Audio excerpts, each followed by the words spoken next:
प्रिय विद्यार्थियों, आज हम गांधीवाद के बारे में विचार करेंगे और हमें जानने की कोशिश करेंगे कि गांधीवाद क्या है। क्या ये महात्मा गांधी ने चलाया है या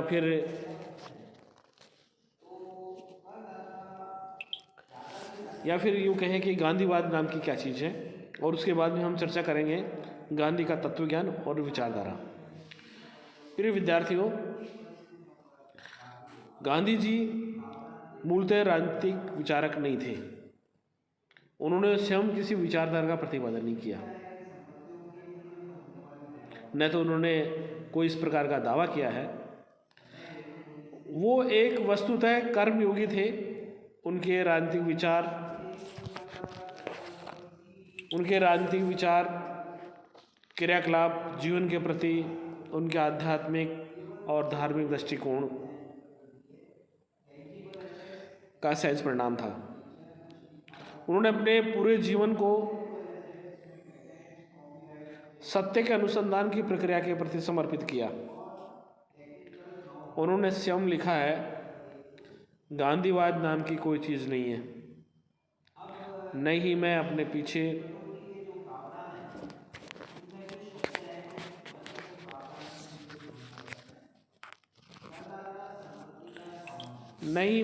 पीछे कोई ऐसा संप्रदाय छोड़ कर जाना चाहता हूँ। मैं दावा नहीं करता कि मैंने किन्हीं नूतन सिद्धांतों को जन्म दिया है। मैंने तो व्यक्तिगत शैली में शाश्वत सत्य को दैनिक जीवन और उनकी समस्याओं पर लागू करने का प्रयोग मात्र किया है। इसका मतलब यह हुआ कि गांधी जी का स्वयं मानना यह है कि मैंने किसी वाद को जन्म नहीं दिया। मैंने तो शाश्वत सिद्धांत जो चले आ रहे थे उनके बारे में ही चर्चा की है।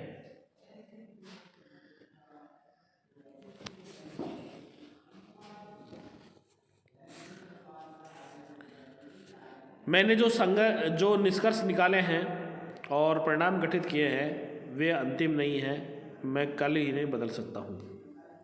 कहने का तात्पर्य यह हुआ कि गांधी जी का ये कथन कि किसी नए वाद का प्रतिपादन नहीं किया है, वस्तुतः उनकी ये महात्मा सुलभ विनम्रता का ही परिचायक था। इसका अर्थ कदापि नहीं कि उन्होंने सामाजिक, आर्थिक और राजनीतिक विषयों में किसी निश्चित दृष्टिकोण का प्रतिपादन नहीं किया। उन्होंने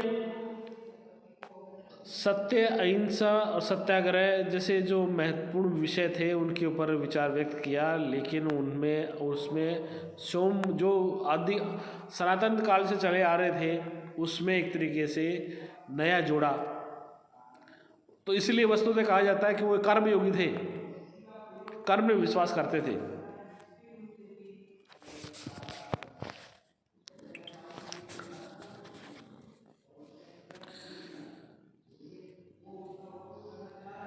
गांधी ने राजनीतिक, सामाजिक, आर्थिक प्रणाली के विषय में एक मौलिक और नए दृष्टिकोण का प्रतिपादन किया।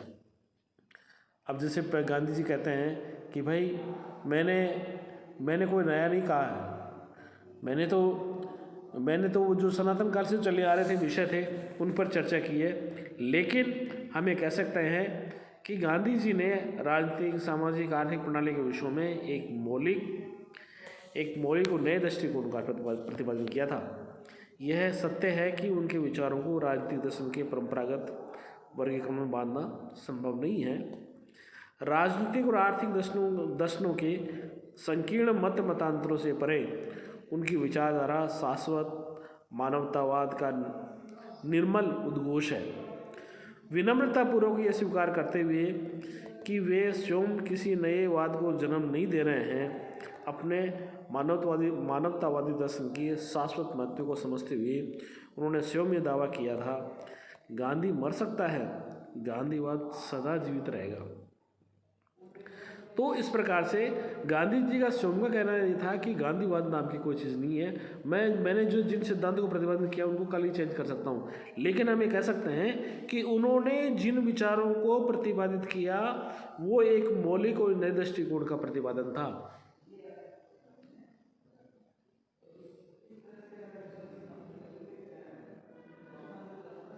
उनकी जो विचारधारा थी वो शाश्वत मानवतावाद का निर्मल उद्घोष है।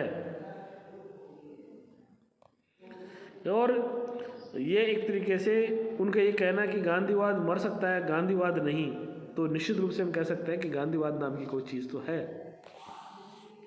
गांधी का तत्व ज्ञान और विचारधारा। गांधी का दर्शन वास्तव में उसके तत्व ज्ञान का ही रूपांतरण है। उन्होंने अपने संपूर्ण दर्शन को भारतीय उपनिषदों के मूल मंत्र ब्रह्म सत्यम जगत मिथ्या इस पर आधारित किया था। सत्ता की आध्यात्मिकता और सत्ता का अद्वैतवाद गांधी के तत्व ज्ञान का आधार है, किंतु उनके तत्व ज्ञान ने उन्हें मानव जीवन के सांसारिक पक्षों की उपेक्षा करने की प्रेरणा नहीं दी। सत्य की आध्यात्मिकता और मानव जीवन के लौकिक पक्षों की सार्थकता के मध्य समन्वय करके गांधी ने एक मौलिक और नवीन राजनीतिक दर्शन का सूत्रपात किया। गांधी ने भारतीय वैदांतिक दर्शन से व्यक्त इस आस्था को स्वीकार किया कि वे यह संपूर्ण संसार ब्रह्म की आध्यात्मिक चेतना से परिव्याप्त है। ब्रह्म सत्यम, इसका मतलब ये हुआ कि ब्रह्म ही सत्य है। संपूर्ण संसार ब्रह्म की आध्यात्मिक चेतना से परिव्याप्त है। इस संसार में जो कुछ भी है वह इसी ब्रह्म का प्रतिबिंब मात्र है। इसलिए कहते हैं ब्रह्म सत्यम जगत मिथ्या, जो भी कुछ है इस संसार में जो कुछ भी है वह इसी ब्रह्म का प्रतिबिंब है।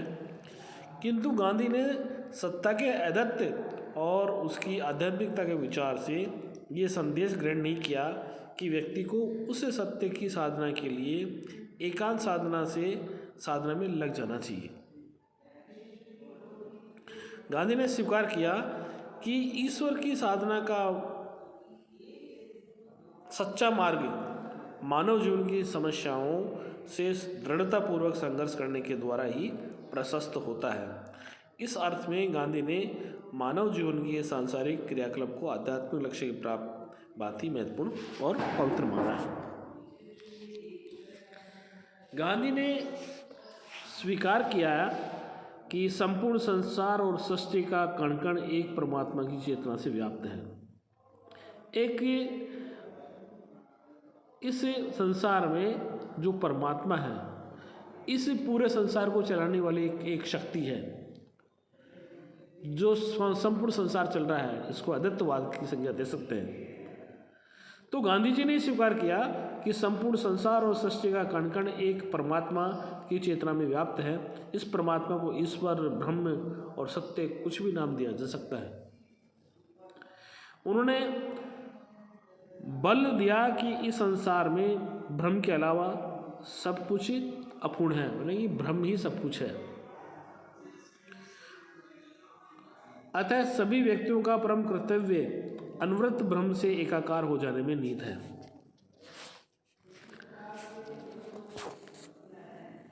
गांधी जी ने क्या कहा? गांधी जी ने ये स्वीकार किया कि संपूर्ण संसार और सृष्टि का कण कण एक कण कण में परमात्मा की चेतना व्याप्त है। एक परम शक्ति है जो इस संसार को चला रही है। इस परम शक्ति को उन्होंने अद्वैतवाद की संज्ञा दी है। उस परमात्मा को हम ईश्वर कह सकते हैं, ब्रह्म कह सकते हैं, अथवा सत्य कोई भी नाम दिया जा सकता है। उन्होंने बल दिया कि इस संसार में ब्रह्म के अलावा अन्य सब कुछ अपूर्ण है। अतः सभी व्यक्तियों का परम कर्तव्य अनवरत ब्रह्म से एकाकार हो जाने में निहित है। उनका मत था कि प्रत्येक मनुष्य ब्रह्म की आध्यात्मिक सत्ता का लौकिक स्वरूप है। इस प्रकार यद्यपि मनुष्य स्वयं में पूर्ण नहीं है, तब भी वह स्वयं में ब्रह्म के अंश को समाविष्ट करता है। सत्ता के अद्वैत में विश्वास और इस तथ्य में आस्था ने कि प्रत्येक व्यक्ति सत्ता के एक स्रोत से अनुप्राणित है, गांधी की विचारधारा के 4 आधारभूत सिद्धांतों को निर्धारित किया है। ये 4 आधारभूत सिद्धांत क्या है? पहला, मानव मात्र के हितों की अनिवार्य एकता। दूसरा, मानव मात्र की निरपवाद समानता। तीसरा, व्यक्ति की गरिमा की सर्वोच्चता। और चौथा, सेवा के प्रति समर्पण।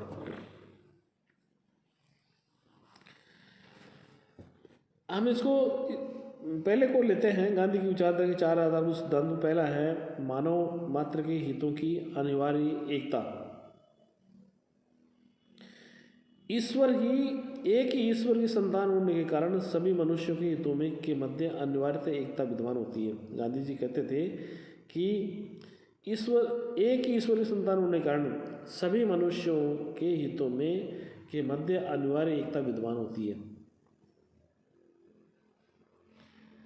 सभी मनुष्य एक ही उच्चतर उद्देश्य सत्य से साक्षात्कार और ब्रह्म से एकाकार हो जाने के लिए निर्दिष्ट है। अतः यदि मनुष्यों में उनके हितों के संबंध में कोई विरोध या भेदभाव दृष्टिगत होते हैं तो वे वास्तविक नहीं हैं, केवल कृत्रिम हैं। अतः सभी व्यक्तियों को हितों के इन कृत्रिम विरोधों की उपेक्षा करके उच्चतम आध्यात्मिक लक्ष्य के प्रति समर्पित होना चाहिए।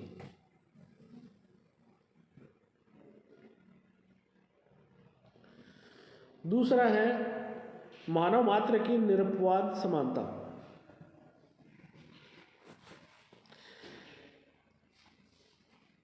एक ही परमात्मा की संतान होने तथा एक प्रभु की चेतना से निरंतर अनुप्राणित होने के कारण मानव मात्र में निरपवाद समानता विद्यमान होती है। मनुष्य समान है, मानव मात्र समान है।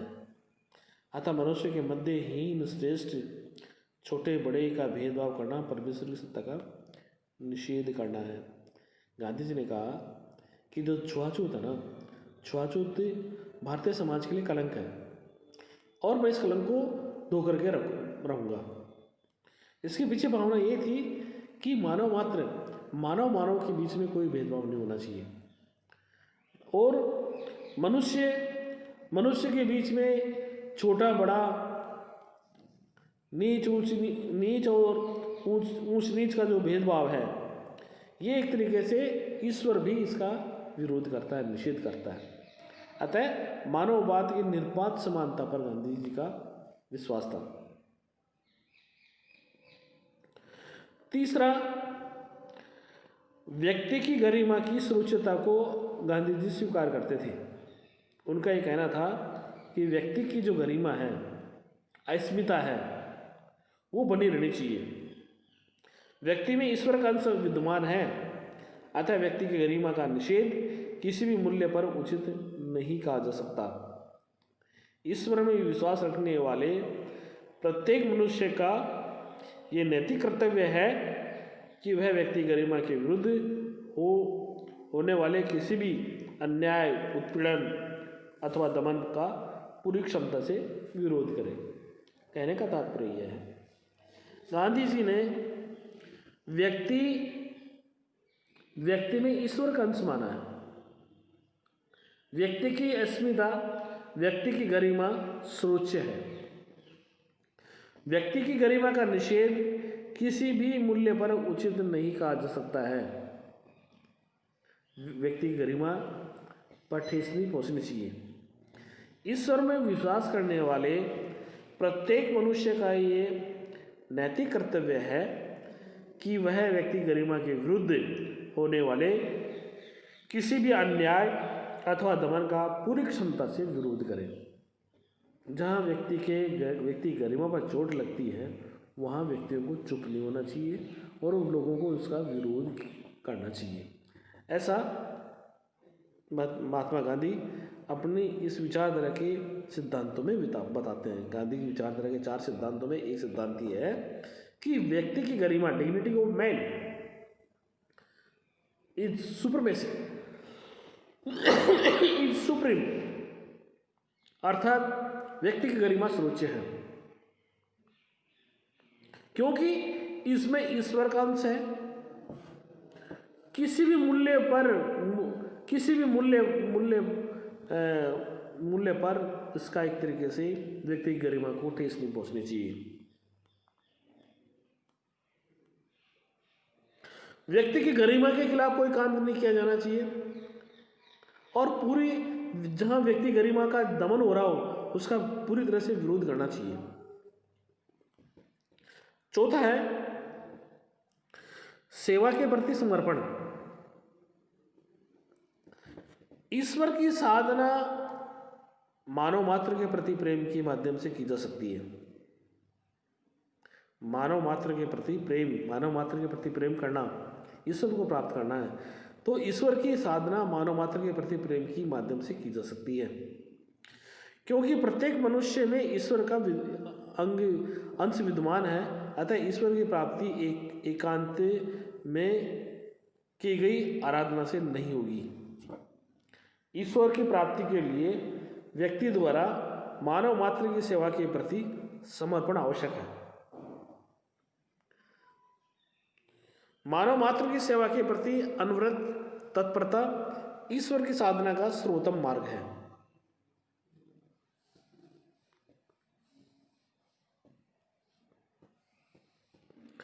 तो इस प्रकार से देखा जाए तो महात्मा गांधी की विचारधारा के 4 जो सिद्धांत हैं उसमें मानव मात्र के हितों की अनिवार्य एकता, जिसमें वे कहते हैं कि एक ईश्वरीय संतान होने के कारण सभी मनुष्य के हितों के मध्य अनिवार्य एकता विद्यमान होती है।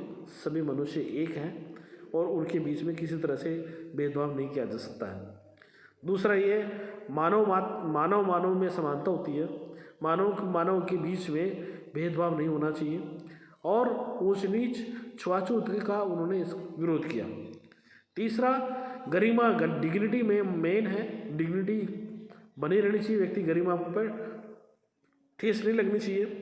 जहाँ व्यक्ति गरिमा पर एक तरीके से ठेस लगती है, व्यक्ति गरिमा को चोट पहुँचाई जाती है, वहाँ ईश्वर को चोट पहुँचाने की बात महात्मा गांधी ने कही है। और सेवा के प्रति समर्पण, मानव ईश्वर की साधना मानव मात्र के प्रति प्रेम के माध्यम से की जा सकती है। मानव मात्र की सेवा करना, इस सेवा के प्रति समर्पण, क्योंकि प्रत्येक मनुष्य में ईश्वर का अंग विद्यमान है, अतः ईश्वर की प्राप्ति एकांत में आराधना नहीं की जा सकती है, इन व्यक्तियों की सेवा के माध्यम से प्राप्त की जा सकती है। व्यक्ति द्वारा मानव मात्र की सेवा, ईश्वर विश्वास रखने वाले प्रत्येक मनुष्य का ये नैतिक कर्तव्य है कि वह व्यक्ति गरिमा के विरुद्ध कोई काम नहीं करे, और ईश्वर की साधना मानव मात्र के प्रति प्रेम के माध्यम से की जा सकती है। ईश्वर की प्राप्ति के लिए व्यक्ति द्वारा मानव मात्र की सेवा के प्रति समर्पण आवश्यक है। मानव मात्र की सेवा के प्रति अनवरता तत्परता ईश्वर की साधना का सर्वोत्तम मार्ग है। नर सेवा नारायण सेवा कही गई है। और इस पर मैं अपनी वाणी को विराम देता हूँ। धन्यवाद।